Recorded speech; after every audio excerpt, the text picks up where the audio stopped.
नमस्कार दोस्तों, आप देख रहे हैं गरुड़ा जो ऐप है उस पर नवीन सूचनाएं अपडेशन। पिछला फॉर्म 6 भरने की जो प्रोसेस थी गरुड़ा ऐप की वो मैंने बताई थी और आप लोगों का बहुत अच्छा रिस्पांस मिला। आज फॉर्म 7 भरने की प्रक्रिया बता रहा हूं और इस बार गरुड़ा ऐप पर कुछ अपडेशन भी हुए हैं तो उनको भी आप चेक कर लें। आप ये देखें कि यहाँ पर इस जगह जाकर इसको क्लिक करते हैं तो यहाँ कुछ चीज़ें नई आ गई है। अब आप कंप्लीट जो आपने फॉर्म भरे हैं वो आपको यहाँ दिखाई देंगे। नए भरने के लिए यहाँ चेक लिस्ट के लिए यहाँ है। यदि कभी कभी आपके जैसे गरुड़ा ऐप पर डाटा आता नहीं है, जैसे कोई लिस्टें खुलती नहीं है राज्य की या ज़िले की वगैरह, तो आप ये देखें कि जो रिसिंक्रोनाइज डाटा है उसको एक बार और क्लिक कर लें, क्योंकि ऐसी स्थिति कब आती है जब आपके यहाँ पर ये जो मेल फीमेल के डाटा है वो 0-0 हो जाते हैं। तो ये 0-0 रहेंगे तो आपका फॉर्म भरने में आपको समस्या आएगी, क्योंकि वो फॉर्म लेगा नहीं। कब नहीं लेगा कि आप जब उस कोई ऐसा फॉर्म भरते हो जिसमें पुराना डाटा डालकर उसको सर्च करते हो तो वो चीज़ नहीं आएगी। नया फॉर्म भर सकता है। नए फॉर्म में भी आपको दिक्कत आ सकती है कि जैसे आप ये लो जिस भाग संख्या के राज्य के हैं तो उसके जो राज्य और शहर या उसकी लिस्ट है ज़िले की वो नहीं आएगी, तो वहाँ पर जाकर आप उसको ओके करके कर सकते हैं काम। बाकी जब ये आ जाएंगे तो आपको भरने में समस्या नहीं रहेगी। तो चलते हैं फॉर्म जो 7 है, किसी का नाम पृथक करना है तो उसके लिए बीएलओ उसका फॉर्म कैसे भरेगा। फॉर्म भरने से पहले दोस्तों, अगर यदि आप चैनल पे नए हैं तो सब्सक्राइब ज़रूर कर लें, क्योंकि आगे 8 नंबर 8 ए और इसके अलावा वाटर हेल्पलाइन द्वारा 001 जो नया ईपिक बनाते हैं, किसी का खो गया उसके ऊपर और वीडियो आने वाले हैं। तो इसके लिए आप सब्सक्राइब ज़रूर कर लें और साथियों को शेयर ज़रूर करें। यदि वो आपके कोई सुझाव है तो वो भी दे दें। तो हम चलते हैं।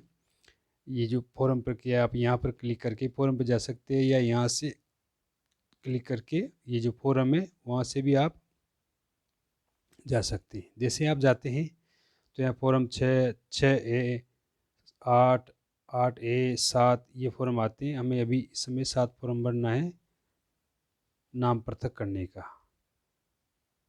स्टार्ट करें।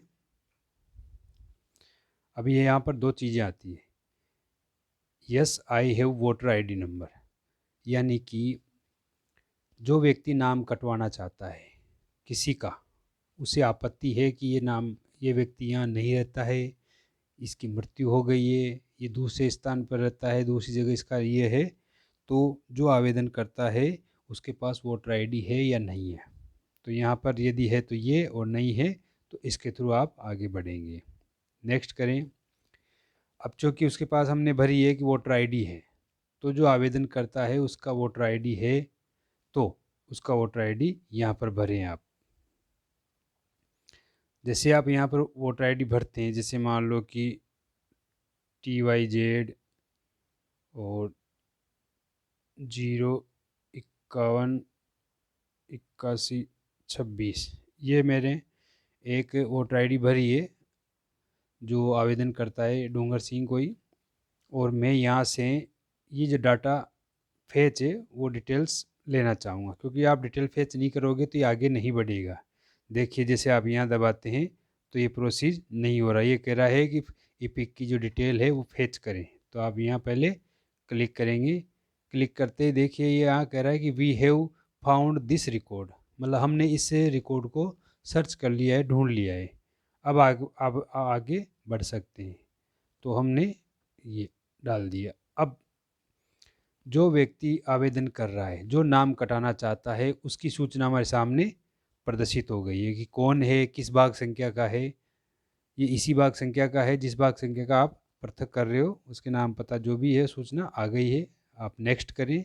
यदि इसमें संशोधन हो तो वापस जाएं और उसका दूसरा संशोधन करें या दूसरा व्यक्ति से उसका आवेदन करवाएं। तो नेक्स्ट आ गए।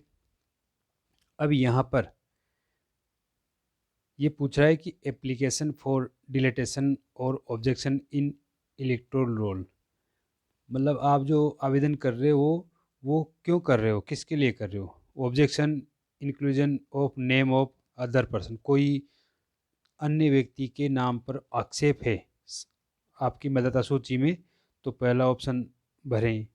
किसी के नाम शामिल करने पर आपको आपत्ति है तो, यदि आप खुद का नाम हटाना चाहते हो तो यहाँ करें। यदि कोई मृत्यु हो गई, आपके परिवार में या आसपास पड़ोस का मृत्यु हो गई और उसका नाम पृथक करवाना है तो नीचे वाले पे क्लिक करें। हम यहाँ पर डिलीटेशन जो मृत्यु है उसके कारण कर रहे हैं तो नीचे वाले पे क्लिक करके नेक्स्ट बटन दबा दिया।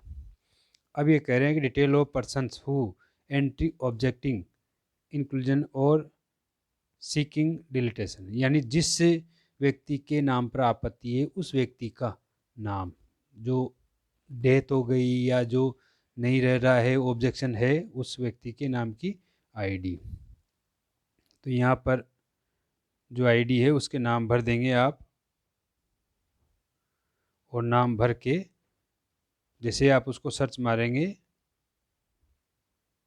तो नीचे देखिएगा अभी जो नाम आ रहे हैं और जो क्रमांक आ रहे हैं वो आवेदनकर्ता के आ रहे हैं। क्यों? क्योंकि हमने यहाँ पर किसी की आईडी नहीं भरी थी। अब जैसे आप आईडी भरी और यहाँ फेच करोगे तो जैसे फेच करोगे तो नीचे उस व्यक्ति का डाटा आ जाएगा।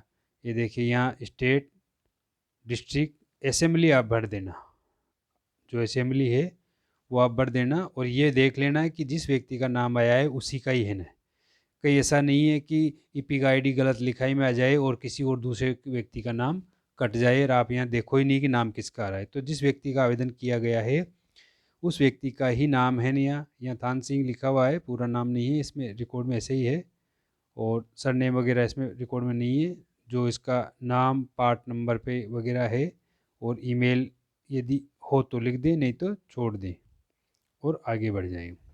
अब ये कह रहा है कि नाम पृथक क्यों कराना चाहते हो मूल रूप से, तो सीधी सी बात है कि वो व्यक्ति एक्सपायर हो गया है और उसका नाम कराना चाहते हैं। बाकी ऑप्शन भी है, मिसिंग है, शिफ्टिंग है, रिपीटेड, डुप्लीकेट रिकॉर्ड या नोट, जो भी है वो करके आप आगे बढ़ जाएंगे। आगे आगे अब यहाँ पर है जनरल डिक्लेरेशन, सामान्य जो घोषणा है वो है कि नेम ऑफ द एप्लीकेशन, जिसने घोषणा की है उसका नाम भर दें। तो इससे रिकॉर्ड के अनुसार जो डूंगर सिंह है, DUNGA,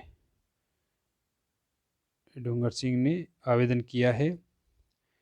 और पैलेस जो आवेदन करने वाला है वो कहाँ का है, जिस क्षेत्र का वास्तविक है वही लिखें। मोबाइल नंबर आप उसके जो आवेदन करता है उसके मोबाइल नंबर लिखेंगे।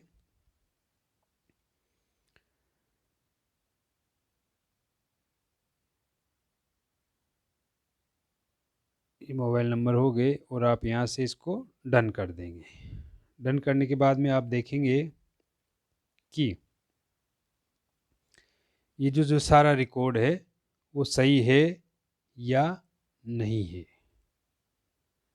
जब सारा रिकॉर्ड सही हो जाए तो आप इसको वेरीफाई कर दें, कंफर्म कर दें, यानी कि तो सारा रिकॉर्ड सही है या नहीं है इस चीज़ के लिए आप कंफर्म कर दें। इसको हम कंफर्म कर देते हैं। कंफर्म करने के बाद में हमारे पास इसकी सूचना आती है कि thank you, your application has been submitted successful at date 15 November 2011, और यूर रेफरल आईडी जो नंबर है वो आप अपने फॉर्म पर लिख देंगे, यानी कि अपने जो फॉर्म के ऊपर है उसकी रेफरल आईडी लिख देंगे, और इसको फॉर्म के नीचे वो जो रेफरल आईडी है उसके नीचे ये डेट लिख देंगे 15/11/21 को आवेदन किया गया, और इसको ओके करेंगे। ओके करने के बाद आपका ये जो फॉर्म है वो सबमिट हो गया है। सबमिट होते ही आप दूसरे फॉर्म की प्रक्रिया पूरी कर सकते हैं। तो वीडियो आपको कैसा लगा डिलीटेशन के फोरम का, उसके सुझाव ज़रूर देना, और कोई समस्या हो तो उसके संबंध में भी बताना। अगला जो फोरम है 8 और 8 इसके अलावा 001 इसकी भी वीडियो डाली जाएगी, उसको भी अवश्य देखें। धन्यवाद।